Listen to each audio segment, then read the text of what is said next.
Parque Eólico Arauco. Arauco 1 es un hito de independencia energética para La Rioja, uno de los primeros en tener la mayor capacidad instalada e interconectando al sistema nacional.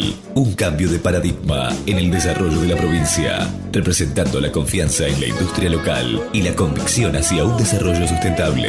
Parque Eólico Arauco, presente y futuro.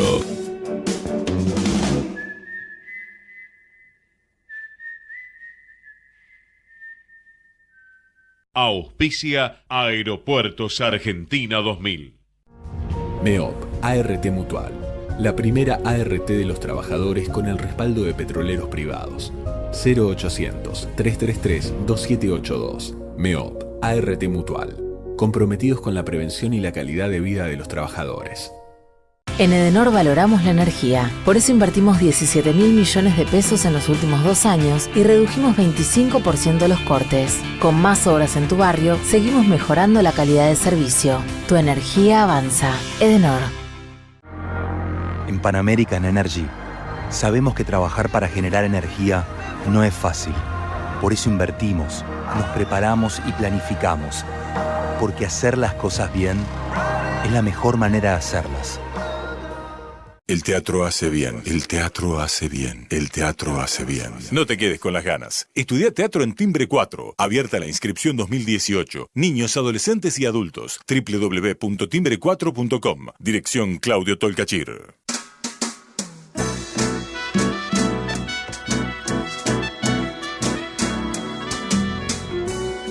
Entrevistas con los protagonistas de la política, la cultura, el espectáculo, la música y el deporte. Un diálogo abierto para pensar desde una óptica diferente. Voces y Memoria, los martes de 20 a 21 con la conducción de Hernán Dobri.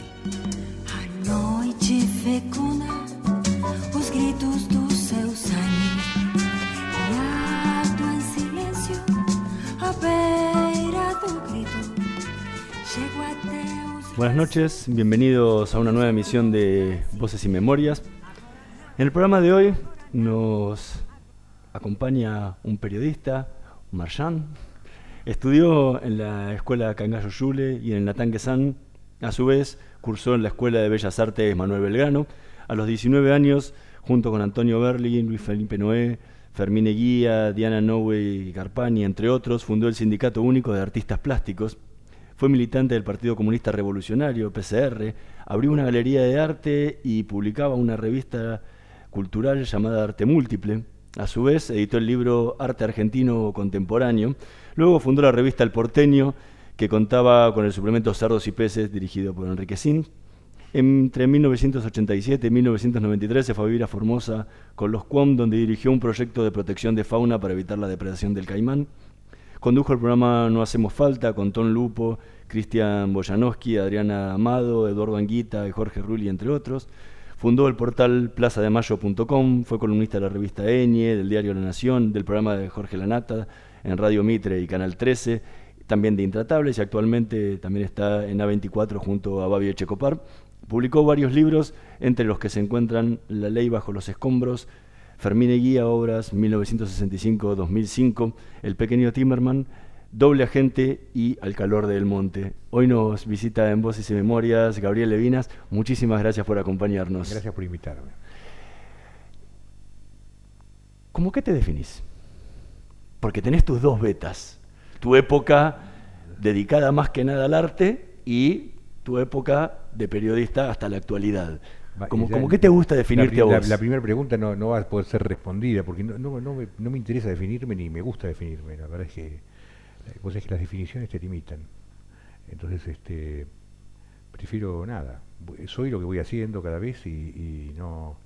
La definición en serio son esas cosas que te meten en un lugar y después es muy difícil salir de ahí. Yo preferí no meterme en ninguno. Entonces entro y salgo por donde quiero y hago lo que tengo ganas de hacer y nada, se van acumulando cosas. Soy lo que hice y lo que estoy por hacer. ¿Y qué es lo que estás por hacer?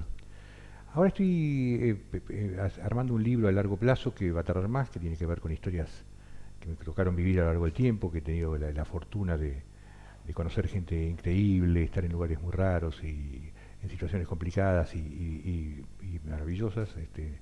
Entonces tengo ganas de contar un poco eso. Es un poco autorreferente, pero bueno, me pasó a mí y lo cuento. ¿No? Yo sé que a veces no es lo ideal, pero es lo que hay. Y estoy terminando un par de cosas, un libro que no se termina nunca, que es el de Milagro Sala, y estoy haciendo una adaptación al libro que se hizo de Berbisky, con información que salió después. Nada, hago mi columna de arte. No, lo de siempre. ¿Por qué sos periodista? No, yo nunca me definí como periodista. Bueno, pero hoy ejerces el periodismo. No, hice periodismo y he tenido una actividad importante dentro del periodismo en su momento, pero yo no empecé como periodista, porque yo lo que hacía era, yo tenía una galería de arte, en determinado momento empecé a hacer una revista cultural, que era El Porteño, pero muy rápidamente El Porteño se convirtió en una revista política, un poco por lo que estaba pasando en el momento, es decir, vos no podías ser ajeno a todo lo que había pasado, las violaciones a los derechos humanos, a la libertad de prensa.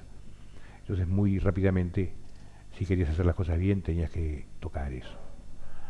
Nunca perdió el perfil cultural la revista, siempre fue una revista de un fuerte perfil cultural, también con un sentido y con una concepción de la cultura distinta a la que existía. La cultura era una cosa más pacata, más solemne, ¿no? Más solemne, que tenía que ver con el Colón, que tenía que ver con la literatura. Nosotros pensamos en una cultura mucho más abierta, que tenía que ver con las pequeñas producciones, desde la comida hasta las canciones de una coplera o una vidalera en el norte, todo formaba parte de nuestra cultura, ¿no? Entonces también como parte de nuestra cultura, las luchas, en aquel momento muy ocultas, de los derechos civiles, de los derechos de las minorías, los homosexuales, los presos comunes, los aborígenes, y todo eso formó parte de nuestra forma de comprender la cultura. Al mismo tiempo, nos pareció que si queríamos hacer una clase de aporte a la cultura, la mejor manera de hacerlo era empezar por el lenguaje, ¿no? Es decir, el lenguaje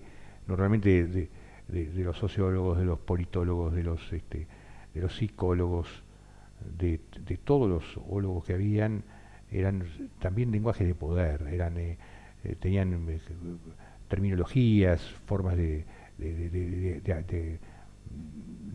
acercarse a las cosas que eran naturalmente limitativas, eran excluyentes, ¿no? Es decir, vos para poder entender tenías que saber una serie de terminologías. Nosotros lo que hicimos fue sacarle ese mecanismo ficticio de poder y tratar de traducirlo al castellano, al idioma coloquial. Es decir, claro. Entonces vos agarrabas a Foucault y lo leías en El Porteño y lo entendías, claro, porque le sacábamos toda la cosa de la filosofía, de la política, todos esos lenguajes específicos que, repito, son una de las más burdas maniobras para ser importantes, para poder ser necesarios, digamos, ¿no? Es decir, que impedir el acceso de la gente, de la sociedad, en temas que de última les competen, ¿entendés? Entonces es una forma de tener poder, y nosotros quisimos desactivar eso. Y el Porteño tuvo bastante eficacia.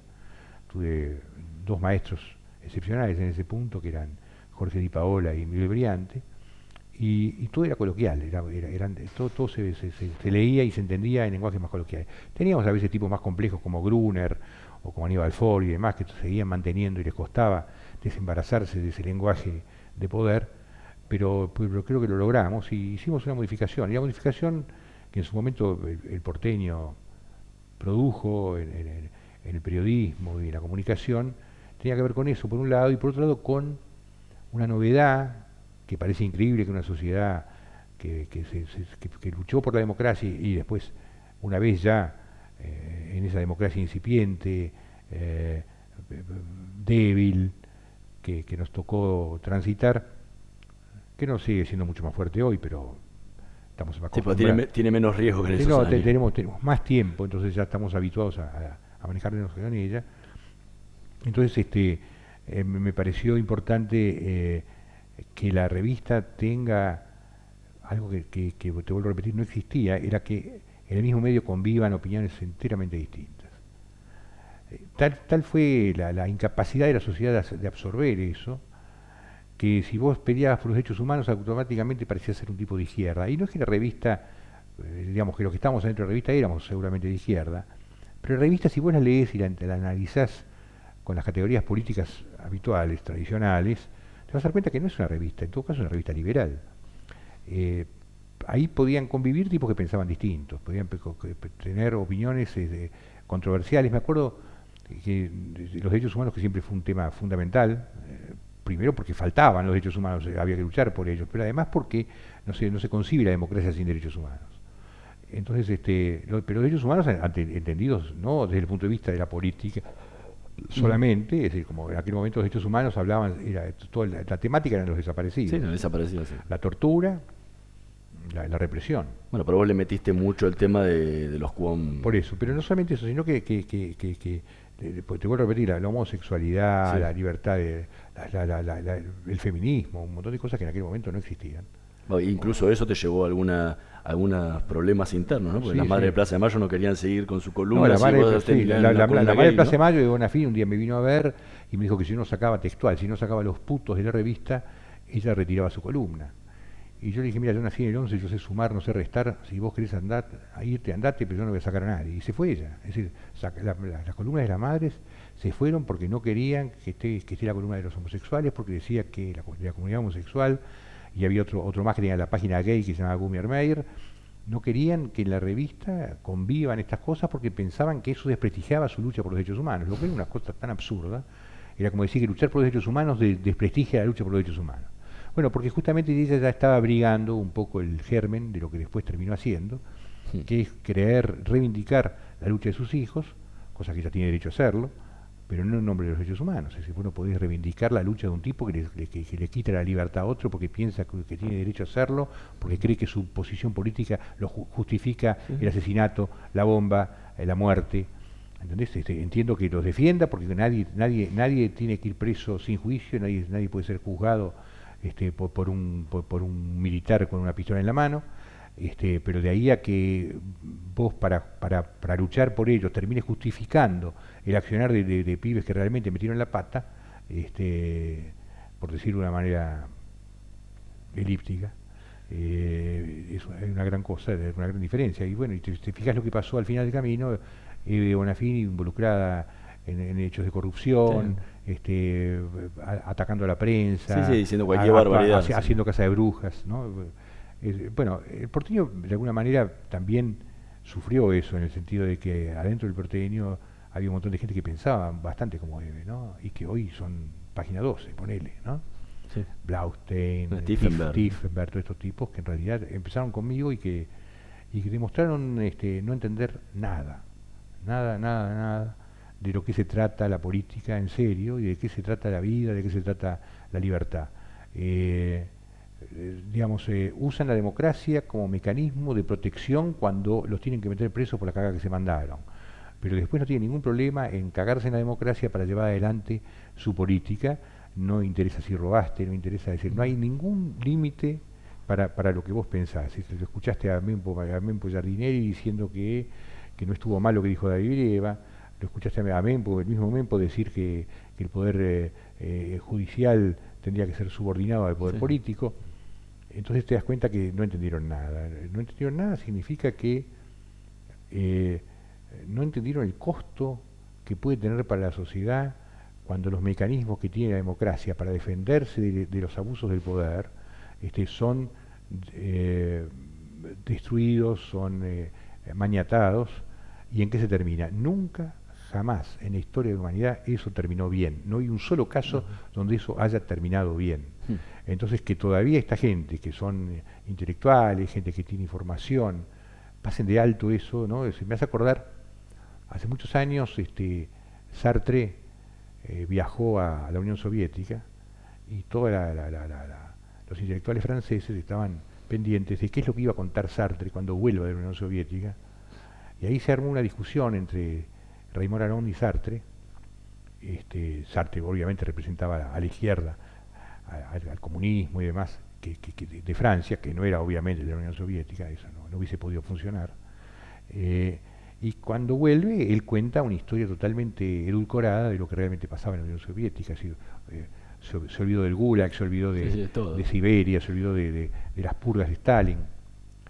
Y entonces la izquierda de aquel momento, que estaba atrás de Sartre, publicó una vez una nota donde salía y lo pintaban en las calles, que decía: prefiero equivocarme con Sartre que acertar con Raymond Aron. Es decir, preferían equivocarse. Es decir, ¿cómo un intelectual puede preferir equivocarse? Es decir, una locura. Bueno, ellos preferían. Y después, muchos años después, Feynman, en una nota en página 12, dijo exactamente lo mismo. Si prefería equivocarse con Kirchner que acertar con la Carrió. Es decir, parafraseando de mal modo a dos personajes que al lado de Sartre y Raymond Aron no existen. Pero bueno, es lo que tenemos. Es la versión... Porque además eso es la otra cosa que al final vos empezás a entender.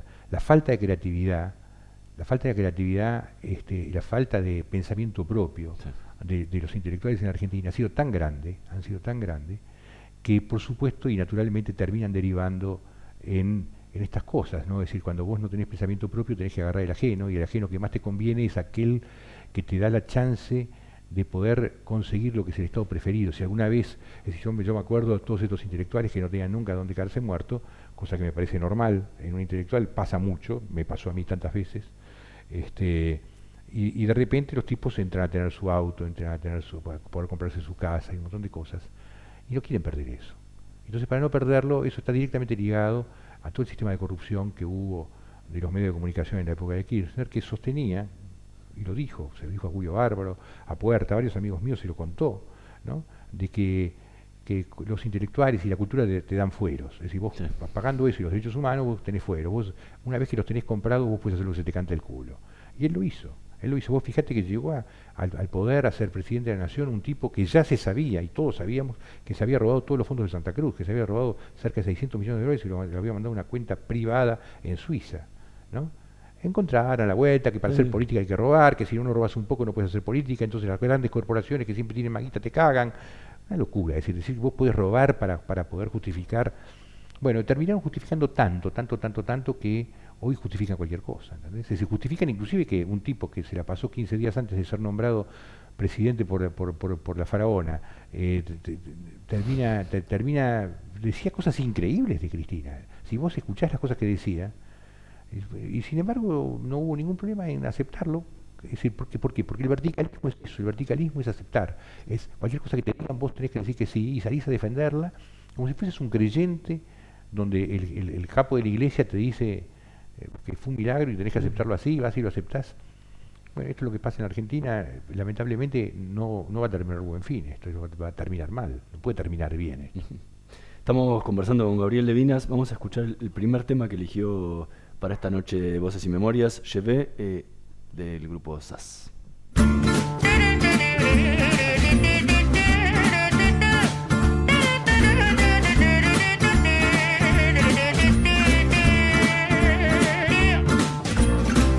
Donnez-moi une suite au Ritz, je n'en veux pas. Des bijoux de chez Chanel, je n'en veux pas. Donnez-moi une limousine, j'en ferai quoi? Offrez-moi du personnel, j'en ferai quoi? Un manoir à Neuchâtel, ce n'est pas pour moi. Offrez-moi la tour Eiffel, j'en ferai quoi?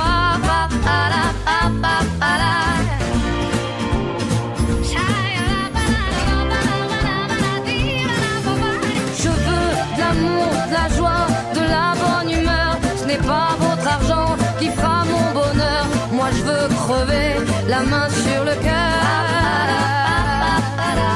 Allons ensemble découvrir ma liberté. Oubliez donc tous vos clichés. Bienvenue dans ma réalité.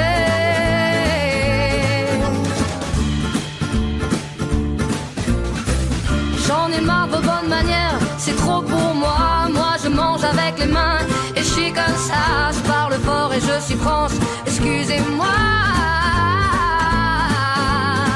Fini l'hypocrisie, moi je me casse de là. J'en ai marre des lampes de bois.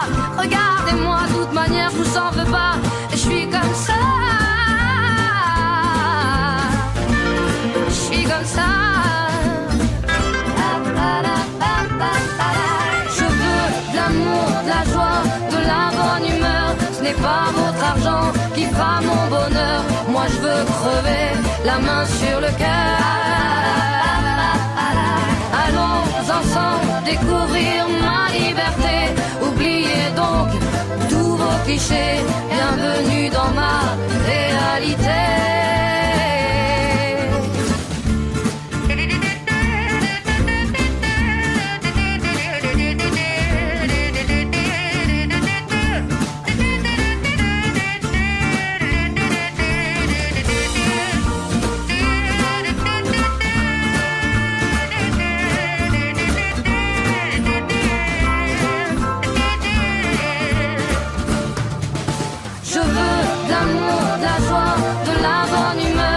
Pas votre argent qui fera mon bonheur. Moi je veux crever la main sur le cœur. Allons ensemble découvrir ma liberté. Oubliez donc tous vos clichés. Bienvenue dans ma réalité. Je veux de l'amour, de la joie, de la bonne humeur. Ce n'est pas votre argent qui fera mon bonheur. Moi je veux crever la main sur le cœur. Allons ensemble découvrir ma liberté. Oubliez donc tous vos clichés. Bienvenue dans ma réalité.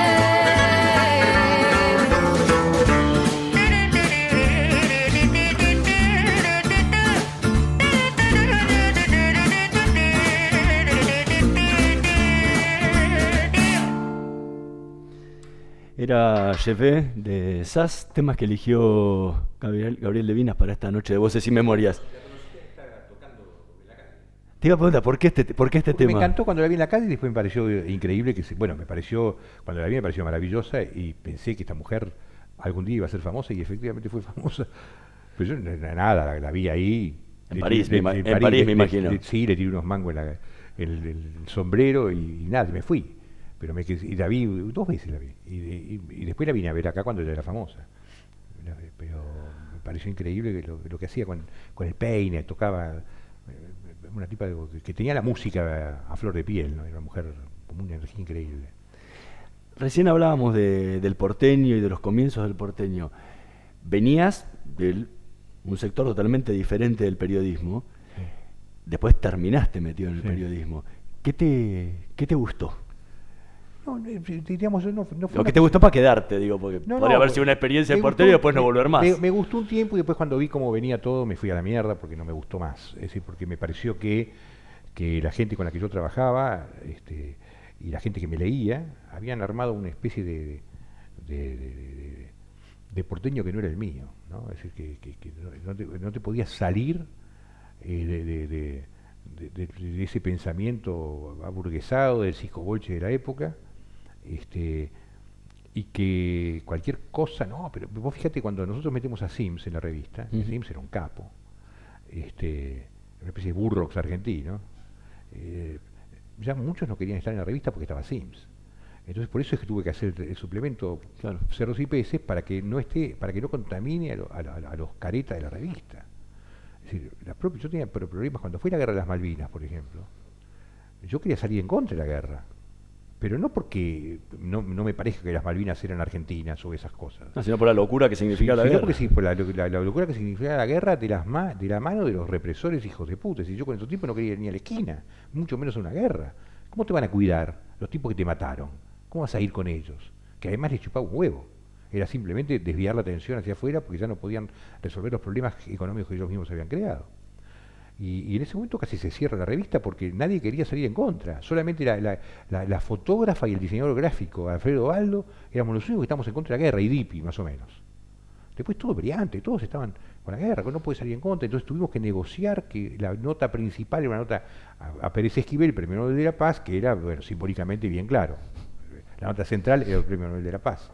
Entonces estamos diciendo, yo estoy por la paz, pero al mismo tiempo salieron notas belicistas y pelotudas ahí en la propia revista porque si no se cerraba, apenas empezó.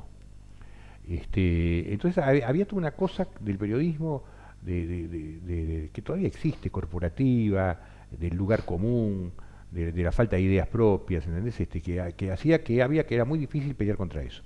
Y yo la peleé bastante y metimos un montón de temas que no existían, metimos un montón incluimos un montón de gente que no era, que tampoco les gustaba mucho, porque ellos querían que esto sea una cosa de la corporación periodística. Pero finalmente la revista era tuya. Sí, sí, sí, bueno, pero bueno, yo no soy un tío, digamos, Yo era fascista el último día. El día que empezamos, 30 días antes del cierre, empezamos a discutir los temas y qué sé yo, ahí se discutía todo, se consensuaba, se buscaba. A medida que iba llegando el final, yo iba siendo cada vez más duro, bueno, y ahora había que entregar, terminarla como está, no me rompa la pelota, y se había que terminar. Pero a mí me gustaba que la revista tenga un poco la discusión, que sea una cosa... Y la verdad es que había de todo, había gente que tenía esa capacidad de entender la propuesta y había otros que no, que simplemente estaban ahí porque no podían estar en otro lado. Había muchos que no tenían dónde estar, había tipos que salían de la prisión y que los tomaba. Y al mismo tiempo siempre con la idea de que cómo hacer para que el ruso haga lo que yo quiero, para desviar la revista hacia el lado político que yo quiero. Entonces era una pelea constante donde no digamos, yo lo que buscaba era que se respete la opinión del otro, que el otro funcione. A mí no me importaba si vos pensabas distinto que yo. Si era inteligente la nota, iba igual. Bueno, había gente que no pensaba así, había gente que pensaba que solamente tenían que ir a aquellas cosas con las que nosotros estábamos de acuerdo. Yo me acuerdo que en su momento, cuando empezó a escribir un aborigen que después fue el capo de todos los aborígenes de América, que se llama Asunción Antibreo y Surquila, el tipo escribía cosas con las cuales yo no estaba de acuerdo, pero en absoluto. Tenía una visión distinta, una cosa, qué sé yo, más parecida a Milagro Sala que a mí. Pero bueno, lo que él pensaba, él representaba un grupo de gente que pensaba en eso y adelante, él escribía eso, ¿entendés? Yo no tenía que estar de acuerdo con eso. No tenía que estar de acuerdo con eso. Eso no era una cosa muy entendida, todavía no es entendida, imagínate que se va a hacer entendida en los 80. Entonces, y bueno, yo peleé todo lo que pude pelear, hice todo lo que podía hacer y en determinado momento me dije, si yo hago hoy, esto fue 4 años después, si yo hago hoy exactamente lo que yo quiero hacer, y la revista no la va a comprar nadie, no la va a leer nadie y toda esta gente se va a quedar sin trabajo. Entonces los agarré y le dije, chicos, sigan ustedes, yo me voy. Y siguieron ellos. Bueno, así le fue, para el carajo, pero bueno. Ahí fue cuando se armó la cooperativa. Ahí se armó la cooperativa, la Nata, por suerte, hizo una especie de golpe de Estado y se quedó con la revista él. Y entonces duró un par de años, después el tipo obviamente estaba para más, se hizo Página 12, y el porteño quedó en manos de Salinas, de tipos muy mediocres y se fue al carajo. Estamos conversando con Gabriel Levinas, vamos a hacer una pequeña pausa, en un minutito más volvemos con más Voces y Memorias. Vamos la radio, somos tu voz, vamos con Eco, siempre la verdad y la mejor información. Espacio cedido por la Dirección Nacional Electoral. Hoy las obras que se prometen se hacen. Los que roban van presos y los políticos damos explicaciones. Parecía imposible, pero lo hicimos. Los argentinos juntos somos imparables. Mauricio Macri, Miguel Ángel Pichetto, precandidatos a presidente y vicepresidente de la Nación. Juntos por el Cambio. Lista 135A. Espacio cedido por la Dirección Nacional Electoral. Leyes número 26.215, 26.571. ¿Los vas a dejar volver? ¿Los vas a dejar seguir? Elegir entre el miedo y el dolor no es alternativa. Solo vos podés terminar con esto. Y solo se puede hacer con consenso, no con odio. Podés tener una vida mejor. Depende de vos. Roberto Labaña, precandidato a presidente. Juan Manuel Urtubey, precandidato a vicepresidente de la Nación. Lista 137A, Consenso Federal. Podés vernos en vivo en ecohd.com.ar. Espacio cedido por la Dirección Nacional Electoral. Frente al ajuste y la pobreza que impone el FMI, la izquierda avanza unida. En defensa de los trabajadores, las mujeres y la juventud. En Provincia de Buenos Aires, Mariana Torres, senadora, sexta sección. Lista 505, Frente de Izquierda Unidad. Conectate con nosotros. Facebook.com/Ecomedios1220. Voces y Memoria. Una hora con los protagonistas de la política, la cultura, el espectáculo, la música y el deporte para pensar desde una óptica diferente.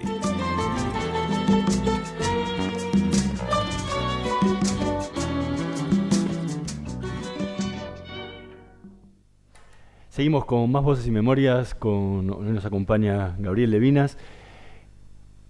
En el bloque pasado hablabas de que te gustaba esa variedad de voces y de que pudieran opinar gente que pensaba totalmente diferente a lo que pensabas vos en tu propia revista. ¿Eso lo mamaste de tu casa? Porque en algún momento dijiste que tu papá era un tipo de derecha, pero venían y se sentaban a la mesa gente que era totalmente de izquierda y discutían, y en tu casa era muy común eso. ¿Viene de ahí? Bueno, sí, yo creo que seguramente esas cosas influyen en uno y en el carácter de uno y en la forma de pensar. A mí no me parecía nada raro que un tipo que piense completamente distinto a mi viejo o a mí o a quien sea de la mesa pueda estar sentado y diciendo lo que pensaba.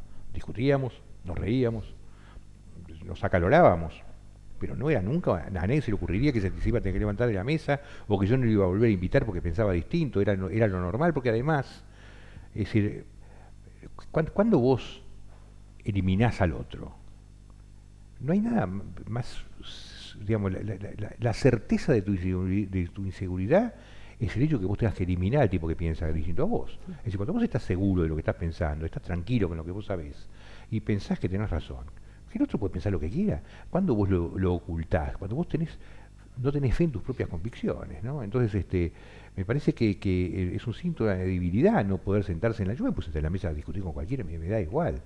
¿Entendés? No tengo problema, no es contagioso. Y si hay una parte que es contagiosa del pensamiento del otro, es porque será bueno esa parte. Y que a mí me doy cuenta que el tipo me hace ver a mí algo que yo no había visto. Entonces, ¿cómo voy a buscar igualar el pensamiento, homogeneizar las mentes? En que eso termina mal también. Es decir, no hay forma de que termine bien que todos pensemos igual. ¿Cómo puede ser que nosotros que venimos de lugares distintos, con historias distintas, con físicamente somos distintos, soy más alto, más bajo, no soy petizo, fui petizo, ¿entendés? La tengo larga, la tengo corta, todas esas cosas hacen que vos pienses de un modo distinto. Y entonces tu experiencia es rica para mí. El otro día le hice un reportaje a un tipo que es un capo del arte italiano, que está acá ahora, Michelangelo Pistoletto, tiene 86 años, y el tipo dice que el tipo estaba haciéndose un autorretrato, y normalmente los autorretratos se hacen frente a un espejo. Y entonces cuando estaba mirándose frente al espejo, él vio otra gente, amigos de él atrás, y se dio cuenta que un autorretrato verdadero solamente es cierto si incluís a los que se ven en el autorretrato. No puedes, el autorretrato tiene que ser una imagen de todos, porque todos esos son los que te arman a vos. Toda esa gente, tu vieja, tu tía, tu amigo, el tipo que escuchaste, el tipo que leíste, el canal de televisión que ves, todo eso te conforman a vos y arman tu mente. Entonces que lo vas a sacar. Entonces me parece que una de las cosas que sí, yo la aprendí de chiquito y por suerte tuve esa concepción, y mis hermanos piensan lo mismo, digamos. No hace falta que vos pienses igual para ser mi amigo, no hace falta que vos pienses igual para que yo te invite a comer, no hace falta para que vos pienses igual que yo para que yo me saque una foto, ¿entendés? No, mientras no seas un delincuente que haya violado a 3 pendejos, no tengo ningún problema, ¿entendés? Mientras todo lo que haces es hablar, mientras no lleves las cosas a otro terreno, sos mi amigo, no tengo ningún problema. Y eso se veía en el porteño y se veía inclusive en todo lo que yo hice, porque en Plaza de Mayo también era así, en todo lo que yo hago es así, ¿entendés? No tengo... Pero me parece que eso es lo normal, me parece anormal lo otro, me parece anormal que una persona no pueda disentir con el otro. ¿Cómo puede ser, por ejemplo, Cristina Fernández de Kirchner hizo 750 cosas, seguramente algunas buenas, otras malas, como cualquiera, pero no puede ser que no haya hecho ninguna mala. No puede ser que hay gente que no hay una sola cosa que acepten que Cristina hizo mal. ¿Cómo puede ser que Macri haya hecho todo bien? ¿Quién hace todo bien? No, nadie. Pero sin embargo, si vos hablas con la gente y decís le estás haciendo el juego a la derecha, sí. ¿Qué significa estar haciendo el juego? El juego a la derecha le haces vos cuando negás la realidad. ¿Entendés? Sí, totalmente. ¿Qué pasó en tu casa cuando vos empezaste a militar en la izquierda? Nada. ¿No? No, hubo un solo incidente, pero no fue conmigo, fue con mi hermano menor, que puso una foto del Che Guevara en el comedor chico.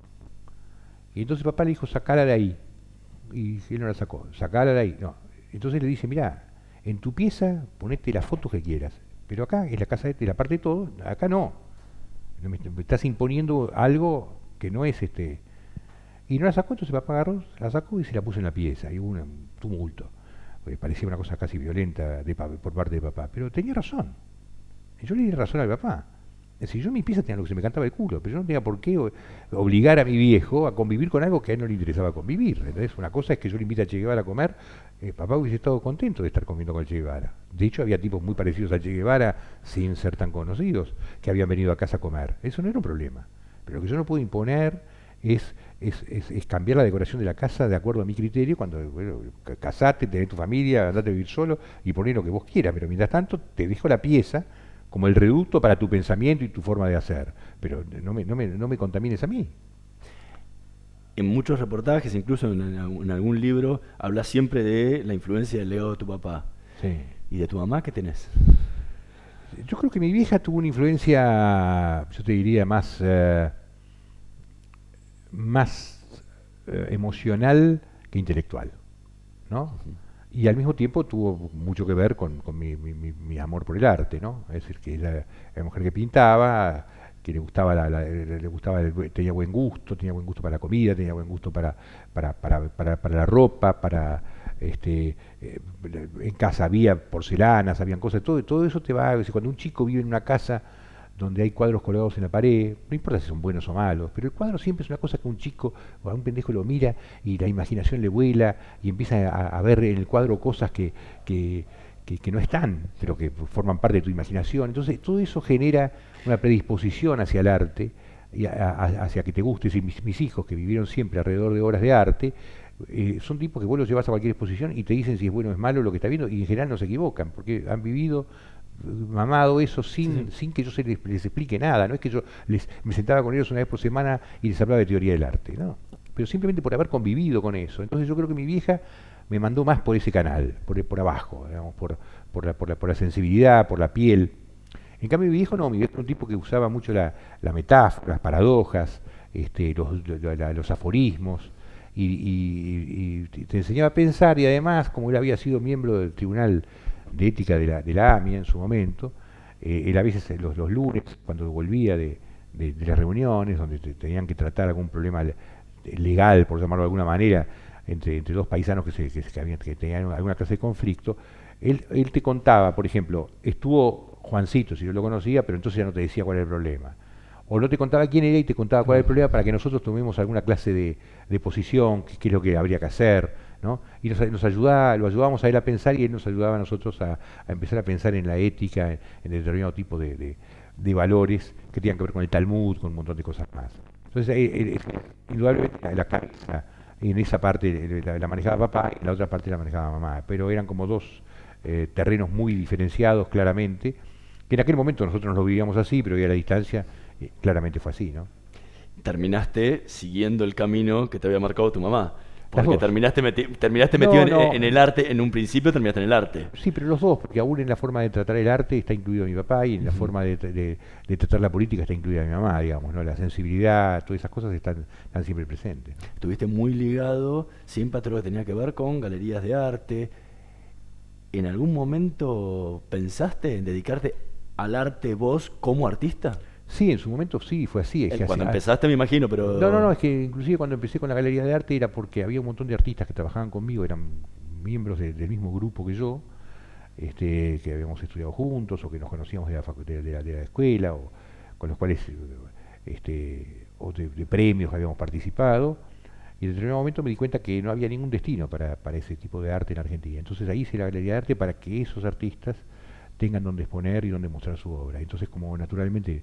Año 75. Sí, ahí apareció entonces la ética del viejo, y yo no participé como artista dentro de la galería porque yo no podía estar de los dos lados del mostrador. Entonces mis exposiciones las hacía en otras galerías, no en la mía.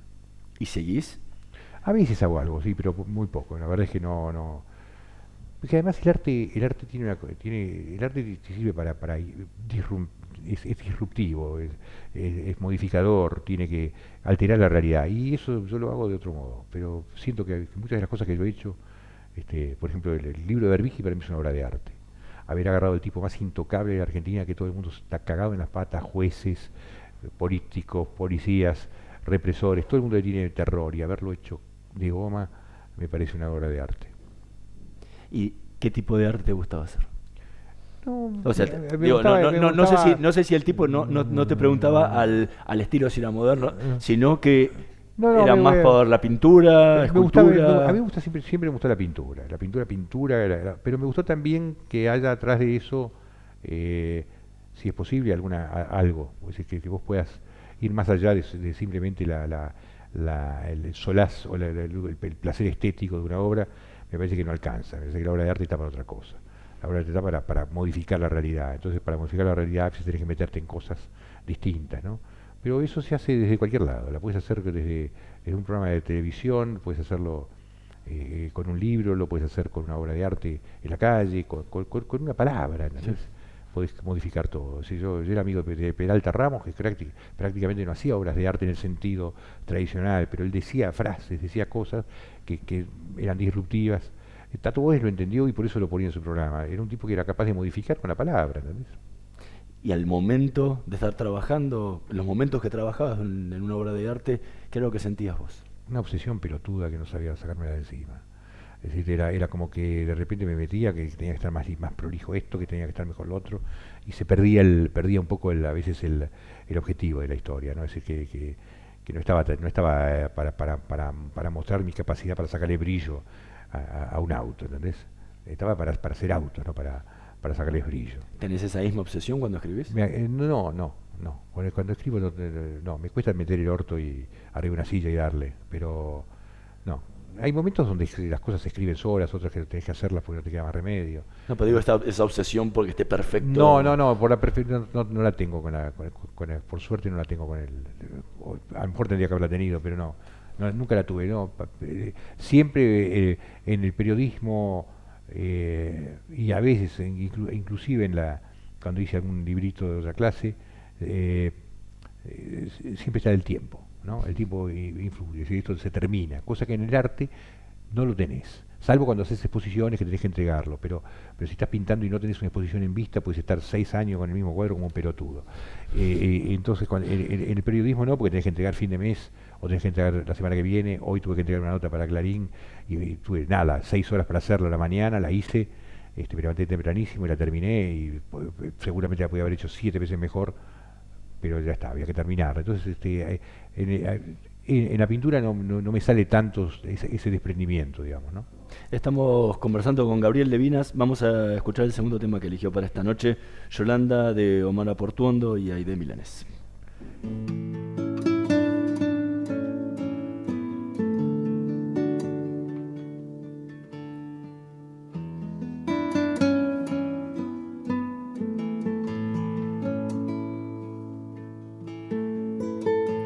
Esto no puede ser no más que una canción. Quisiera fuera una declaración de amor, romántica sin reparar en formas tales que pongan freno a lo que siento ahora a raudales. Te amo, eternamente te amo.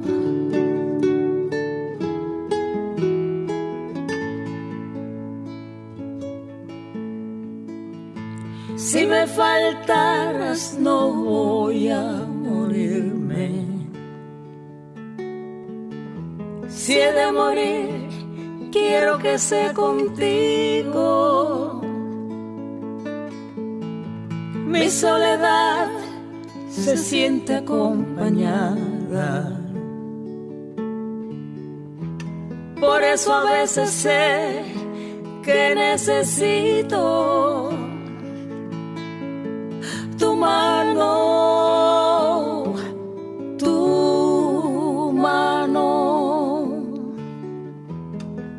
eternamente tu mano.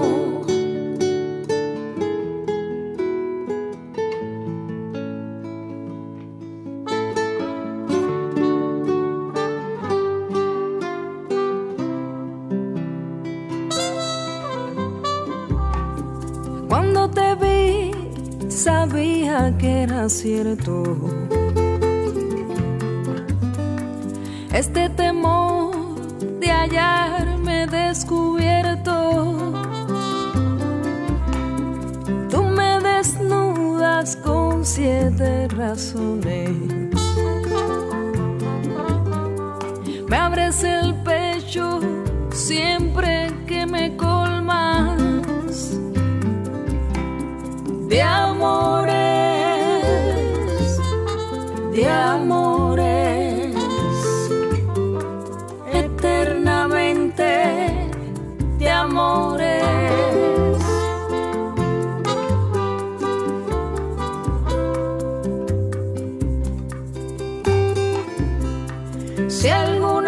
vez me siento derrotado.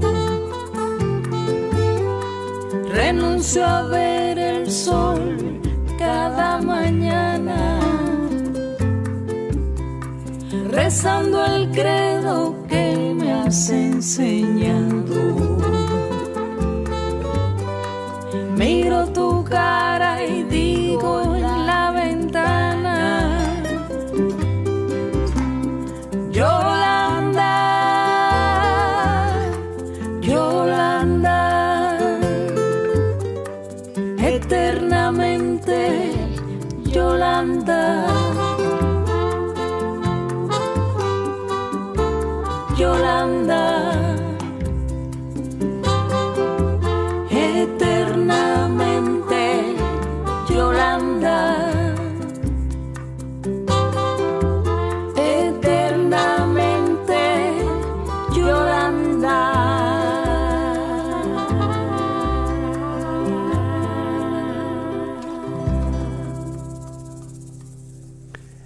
Era Yolanda, en la voz de Omar Aportuondo y Aide Milanés, tema que eligió Gabriel Levinas para esta noche de Voces y Memorias. ¿Por qué este tema? Porque este tema y esta versión aparte, ¿no? Sí, de casualidad la encontré hace poquito y me pareció increíble esta mujer, Omar Aportuondo, ¿no? Más que la otra piba, que es jovencita y la hija de Pablo Milanés.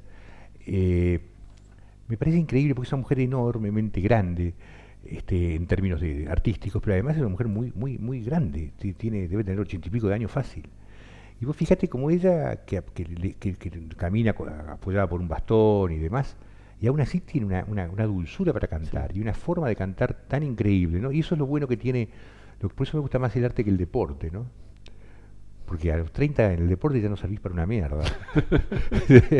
y vos todavía puedes tener 86 años, como tiene este señor que te hablaba, este señor, ¿cómo se llama? Italiano, sí. El italiano Michelangelo Pistoletto, o como tiene Omar Aportuondo, donde los tipos siguen siendo ricos en su producción, en su modificación de la realidad, ¿entendés?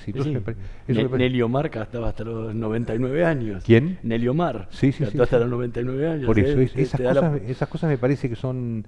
Me conmueve. Esta mujer me parece increíble como canta, me parece entonadísima, dulce, qué sé yo. Eso. Nada más. En el año 76 hiciste una exposición en tu galería de la tortura, con todos cuerpos torturados en plena dictadura. En plena dictadura. ¿Eran locos o inconscientes? Mirá, vos sabés que hay cosas que uno nunca sabe por qué sucedieron como sucedieron. Yo no tenía ninguna duda de que esa exposición tenía que ser hecha, y la hice. La hice en Viamonte y Florida, es decir, no es que estaba escondida en un barrio marginal. Y era una galería que tenía mucha gente que iba y entraba y salía. Fue octubre del 76. Y estuvo un mes entero, salió en todos los diarios y todo, ¿no? Y me imagino que alguno habrá, yo no me acuerdo las imágenes que sacaban, pero no eran todos tipos torturados, habían varios tipos torturados, dibujos de tipos torturados, tipos atados, con agua que les caía para... Digamos, toda una cosa bastante... Yo me imagino que, por suerte, los militares de aquella época eran bastante burros y no entendían la importancia del arte, o ni siquiera hicieron la conexión entre una cosa y la otra, a lo mejor. Pero era muy claro, si vos mirás las obras de Stefano, de hecho él se tuvo que exilar y demás por su mujer y por su propia obra,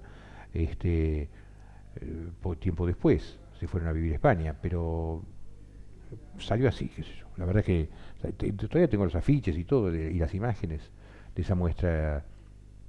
Salió así. En un momento contabas que te cansaste del porteño y te fuiste a vivir a Formosa. Me fui a vivir a Formosa. Y te enamoraste de Formosa y de la vida de las comunidades Cuom y Wichi en su momento. Todo empieza con una cosa más sencilla. ¿Qué es lo que te enamoró? No, primero yo cuando empecé a hacer notas sobre los aborígenes, que yo viajaba bastante a Formosa y al Chaco en su momento, por algún motivo que iba más allá de las notas en sí, yo me di cuenta que yo quería ir de vuelta. Entonces encontraba que había que hacer una nota de todo lo otro, pero la realidad es que me di cuenta que lo que yo quería era estar ahí, ir ahí. Entonces inventé algo como para poder justificar mi presencia ahí, dejé la revista y me fui para ahí. pero además estaba también llevando adelante una vieja, por decirte, ilusión mía, un deseo que yo siempre tuve de ir a vivir un tiempo a la selva.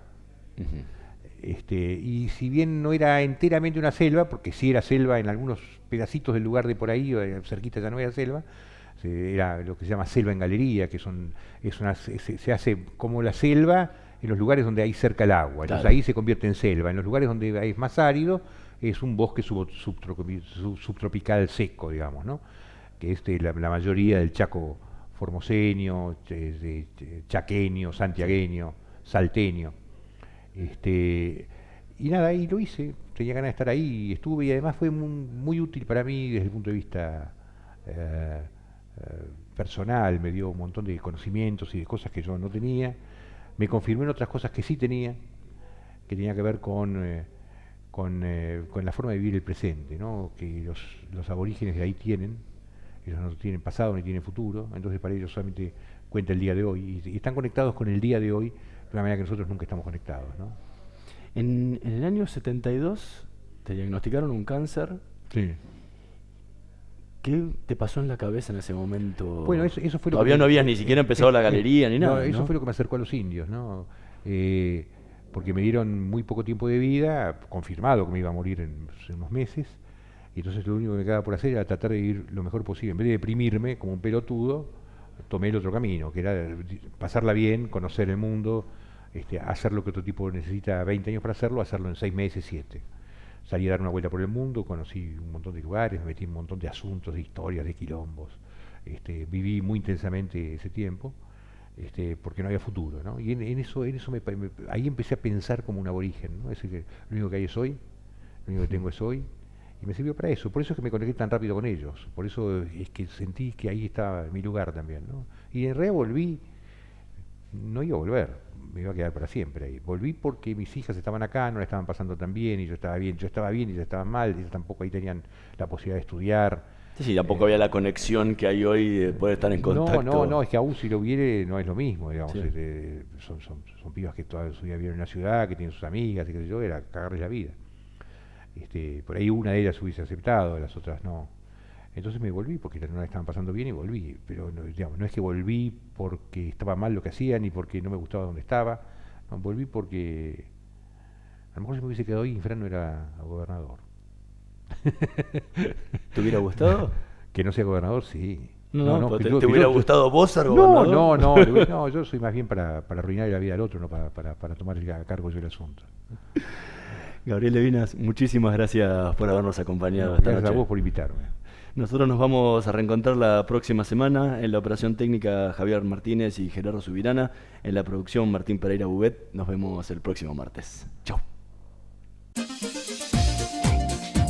Parque Eólico Arauco. ¿Sabías que un generador de 2.1 megawatts genera suficiente energía para abastecer 2.800.000 hogares por año y el equivalente necesario para regar 2.900 hectáreas de olivos anualmente? Significa no emitir 3.700 toneladas de dióxido de carbono al año. Asimismo, con su potencia de 50 megawatts, permite un ahorro anual de combustible de más de $12 millones. Parque Eólico Arauco. Presente y futuro. Auspicia Aeropuertos Argentina 2000. MEOP, ART Mutual. La primera ART de los trabajadores con el respaldo de petroleros privados. 0800-333-2782. MEOP, ART Mutual. Comprometidos con la prevención y la calidad de vida de los trabajadores. En Edenor valoramos la energía, por eso invertimos 17.000 millones de pesos en los últimos 2 años y redujimos 25% los cortes. Con más obras en tu barrio, seguimos mejorando la calidad de servicio. Tu energía avanza. Edenor.